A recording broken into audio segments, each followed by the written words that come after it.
myself, my name is Hikmat Fikikuku. Most people would know me through my mother, Amuna Mukhtar Abdullah, and my late father, Al-Fakikuku Hassan. Also, I am the youngest of 6 kids. My siblings are Salama, Abdussalam, Tawfiq, the late Anis, and Tawassul.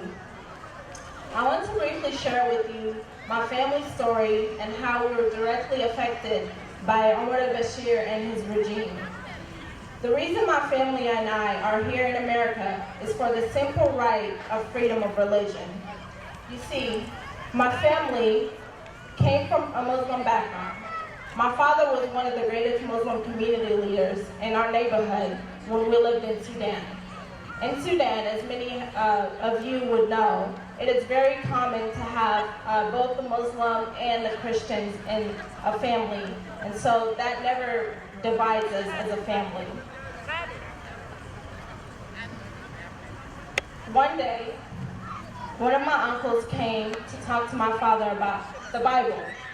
My father was a very open-minded guy and decided to read the Bible for himself. To make the long story short, after a few months of heavy studying of the Bible, my father decided to convert from Islam to Christianity.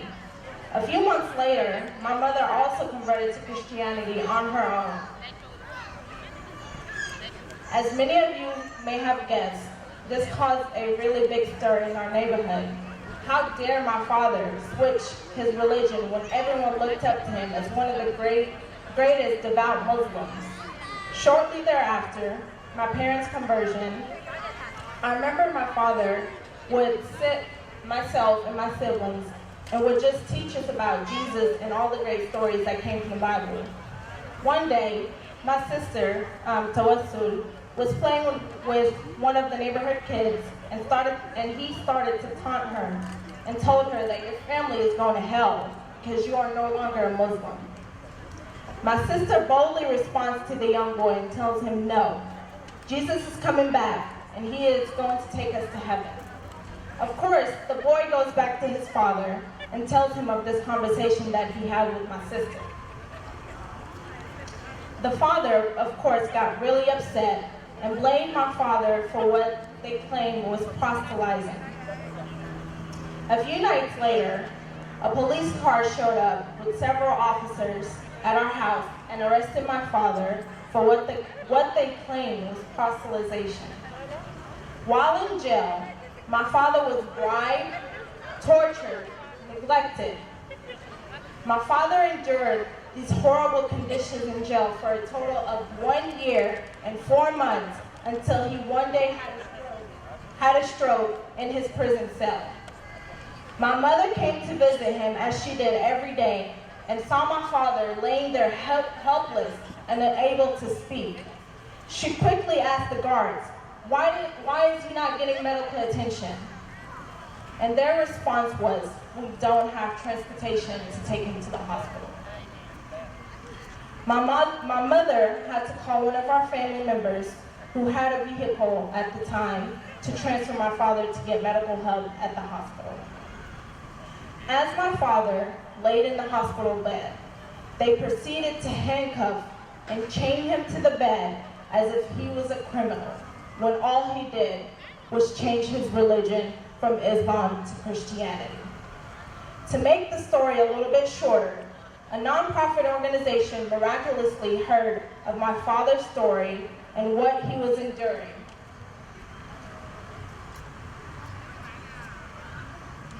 They helped him and my mother get out of Sudan in 1998 to Jordan so that my father could receive proper medical treatment for his stroke. A year later, my siblings and I were able to join them in Jordan. We stayed in Jordan for 1 year, and from there we were granted to come to live in Nashville, Tennessee in the year 2000. There's so much to our story that I did not get to share today. But I just wanted to let you guys hear a little bit of the awful experience that was engraved in my mind about Sudan and its government. And I just want to end my short speech with this. If Omar al-Bashir or Hemeti or any of his regime were here or to watch the speech that I'm giving today, I would look them straight in the eyes and tell them, I am not scared. My family is no longer scared. The Sudanese people are no longer scared.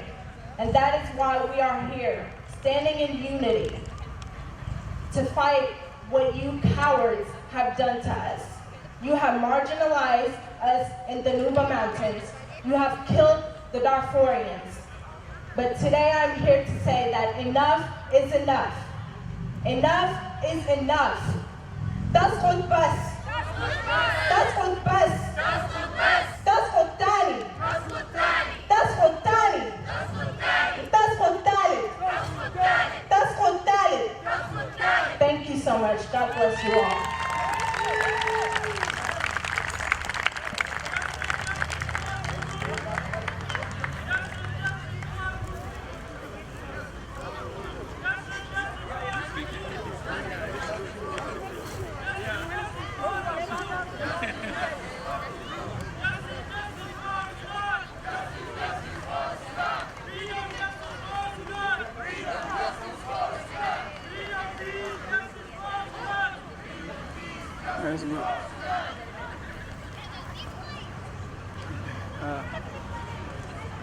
Stop it for now. I'm a sophomore at New York University, and I'm honored to be here to explain what is currently happening in Sudan, and I want to thank you all for coming out today. After months of peaceful protest, Omar al-Bashir was ousted as Sudan's president in April. Sudanese women and young people have been at the heart of the revolution, leading the charge and the chants. But on June 3rd, the country's security forces opened fire on demonstrators in Khartoum as they called for civilian administration. Hundreds of people have been killed, raped, beaten, and jailed in the struggle for freedom. Unfortunately, due to the near blackout of internet services, it is very difficult to document the casualties, and the numbers are continuing to rise. Social media has been very important in sparking this revolution. The hashtags Blue for Sudan and Sudan Uprising went viral on Twitter and Instagram, with activists calling on Western media and government to exert pressure on the current Sudanese government and military forces, which have been accused of rampant human rights abuses and war crimes. Today, demonstrators in Sudan are on the streets for mass rallies demanding freedom, and we are gathered here with them today in support, as well as gatherings in Washington, D.C., New York City, Boston, Atlanta, Chicago, London, Paris, and several other cities. Please continue to help spread the word on social media by using the hashtags Sudan Uprising and Blue for Sudan and staying updated on the latest news in Sudan. Additionally, you can help right now by donating or buying a t-shirt, and 100% of the proceeds will go to the people of Sudan. Thank you so much for coming out, and Tazgul Bas. You want to stop recording? Press the red